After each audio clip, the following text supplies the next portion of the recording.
¿Y si el resultado de las elecciones generales del pasado 23 de julio nos condujera a la ingobernabilidad de España, al bloqueo político? ¿Acaso se trataría de una mala noticia para la economía española? ¿O más bien de todo lo contrario? Veámoslo. Ahora mismo, y tras el resultado de las elecciones del pasado 23 de julio, un escenario bastante factible para España es que nos encaminemos a un bloqueo político, que o bien Pedro Sánchez no logre ser investido presidente del gobierno porque Junts vota que no en la investidura y por tanto nos vemos abocados a unas nuevas elecciones generales de las que no tendría por qué salir nuevamente un claro vencedor que pueda gobernar con autonomía, o bien porque aunque Pedro Sánchez salga investido presidente del gobierno, la gobernabilidad de España durante la siguiente legislatura dependería de una multiplicidad de apoyos parlamentarios que no siempre tendrían por qué alinearse para que el gobierno consiga impulsar su agenda normativa. Es decir, que haya o no haya repetición de elecciones, el escenario del bloqueo político, de la ingobernabilidad del país, es un escenario bastante verosímil. Pero ¿hasta qué punto deberíamos preocuparnos, al menos desde una perspectiva estrictamente económica, de que España se encamine hacia un bloqueo político, de que España devenga ingobernable? Pues para responder a esta pregunta podemos recurrir a una experiencia relativamente reciente.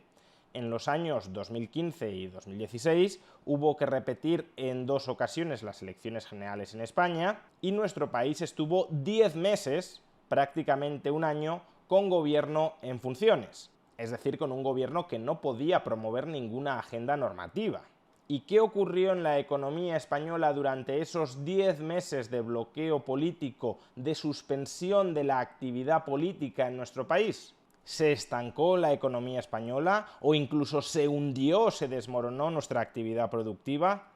No, al contrario. La renta per cápita de los españoles se incrementó 1,6 puntos más de lo que sería esperable que se hubiese incrementado en caso de haber mantenido las inercias anteriores con gobierno. En este artículo de Daniel Albalate, Germà Ben y Ferran Mazaira Font se intenta simular cómo habría evolucionado la renta per cápita de los españoles en caso de que en 2015 y 2016 no hubiésemos tenido un gobierno en funciones, y se contrasta esa simulación con lo que ocurrió realmente con la renta per cápita de los españoles bajo un gobierno en funciones.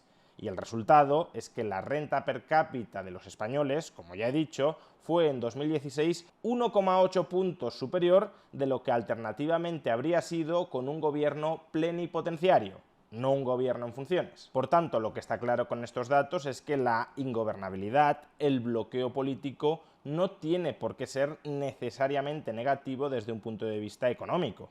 Cuidado, no estoy diciendo que sea necesariamente positivo, digo que no tiene por qué ser necesariamente negativo. Pero, ¿por qué el bloqueo político puede llegar a ser positivo para la economía de un país? ¿Qué causas puede haber detrás de que España creciera en 2015 y 2016 más de lo que habría crecido con un gobierno no en funciones? Pues se me ocurren al menos 3 razones por las que esto puede ser así. En primer lugar, porque normalmente no perdemos nada. Si en términos generales los gobiernos tuvieran agendas reformistas de cariz liberalizador, agendas reformistas que quisieran ampliar las libertades económicas, entonces que un gobierno tuviese las manos atadas y no pudiese incrementar las libertades económicas sí tendría un coste de oportunidad muy serio. Durante el tiempo que tenemos un gobierno en funciones, durante el tiempo en el que hay un bloqueo político, no se incrementan nuestras libertades económicas y por tanto no podemos generar tanta riqueza como habríamos generado con mayores libertades económicas. Pero como esto no suele ser así, como los gobiernos en general no tienen agendas reformistas de cariz liberalizador, que un gobierno no pueda gobernar no tiene la contrapartida de que no veremos ampliadas nuestras libertades. Aun cuando el gobierno pueda gobernar, no veremos ampliadas nuestras libertades.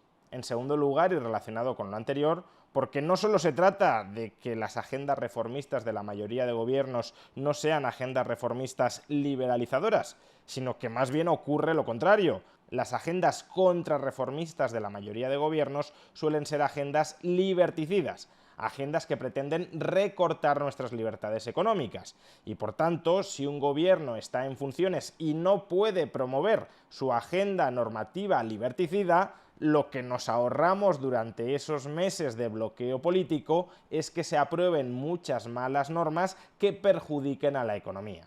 Por tanto, y desde un punto de vista normativo, con el bloqueo político no perdemos nada, porque no dejamos de aprobar buenas leyes que igualmente no se habrían aprobado, y en cambio sí ganamos algo, dejamos de aprobar malas leyes que sí se habrían aprobado.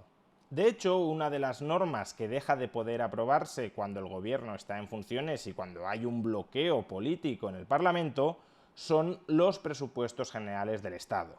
Y aquí encontramos la tercera de las causas por las que un bloqueo político puede ser económicamente beneficioso. Los presupuestos generales del Estado transfieren recursos públicos a determinados colectivos sociales. Si no se pueden aprobar nuevos presupuestos, se tienen que prorrogar los anteriores, lo que significa que, en primer lugar, no se pueden aprobar nuevas transferencias a nuevos colectivos sociales. En segundo lugar, tampoco se pueden incrementar cuantitativamente las transferencias ya aprobadas a determinados colectivos sociales en los presupuestos generales del Estado que acaban de ser prorrogados. Y en tercer lugar, hay algunas partidas dentro de los presupuestos generales del Estado que ni siquiera se pueden renovar una vez se prorrogan estos. Por ejemplo, si en los presupuestos generales del Estado del año pasado había una partida específicamente destinada a construir una carretera y esa carretera ya se ha construido, el dinero consignado para construir esa carretera no se puede destinar a otros usos. Por tanto, son recursos públicos cuya transferencia se congela. La prórroga de los presupuestos generales del Estado tendría efectos económicos negativos si los colectivos sociales que reciben la mayoría de las transferencias públicas contenidas en los presupuestos utilizaran esos recursos públicos que reciben de manera productiva. Si un colectivo social recibe un recurso público y con él es capaz de generar más riqueza que aquella que acaba de recibir, el hecho de que no reciba esos recursos públicos le incapacitaría para generar esa mayor riqueza que podría generar a través de ellos.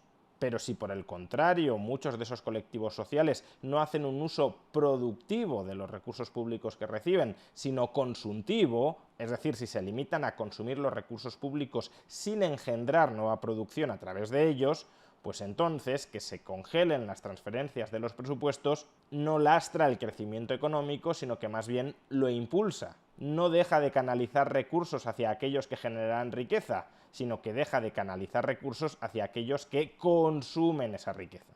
Pensemos no solo en colectivos que no producen riqueza, sino que solo consumen riqueza, como pueda ser el caso de los pensionistas, sino sobre todo en colectivos extractivos e improductivos que parasitan el presupuesto público. Por ejemplo, grandes empresas que a través de su actividad logística consiguen transferencias presupuestarias que meramente suponen un latrocinio para esa gran empresa y no la financiación de una obra pública de carácter productivo, de una obra pública que eleve la productividad y la capacidad de generación de riqueza de la sociedad española.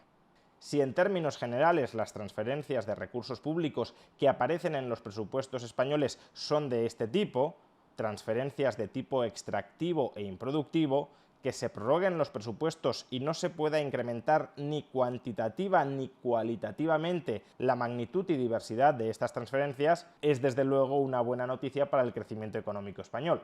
Así que, visto lo visto, ojalá el resultado de las recientes elecciones generales del pasado 23 de julio nos conduzcan al bloqueo político. Ojalá no se consiga conformar un gobierno que nos siga desgobernando.